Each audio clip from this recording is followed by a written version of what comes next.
Guys, কেমন আছেন আপনারা? আমি এখন রাতের রান্না করছি। এই যে এইটা মাছ ভাজি করছি। এই মাছটা হচ্ছে কালীঘনি মাছ। এটাকে অনেকে কালীবাউসও বলে। এই কালীঘনি মাছটা আছে কড়া করে ভেজে লাউ দিয়ে রান্না করব। এখানে লাউ অলরেডি কাটাও হয়ে গেছে। এটা মাছ দিয়ে আজকে রান্না করব লাউটা দিয়ে।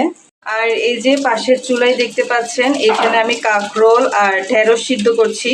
এইটার সাথে হালকা অল্প সরিষার তেল দিয়েছি আর হলো লবণ দিয়েছি। এগুলো দিয়ে অল্প পানি দিয়ে সিদ্ধ করছি, কারণ এগুলো কালকে অফিসে নিয়ে যাব। কারণ হচ্ছে কালকে আমরা সবাই প্ল্যানিং করেছি, পাহাড়িরা যেরকম সিদ্ধ সবজি খাই মরিচ ভর্তা দিয়ে, আমরা ওইভাবে এক একজন এক একটা সিদ্ধ নিয়ে যাব আর আরেকজন মরিচ ভর্তা নিয়ে যাবে। তো সবারটা মিলেমিশে পাহাড়িদের মতো কালকে আমরা লাঞ্চ করব, এটা চিন্তা করে আজকে আমি কাঁকরোল ঢেঁড়স সিদ্ধ করছি। আরেকজন মরিচ ভর্তা নিয়ে যাবে, অন্যরা অন্য সবজিগুলো সিদ্ধ করে নিয়ে যাবে।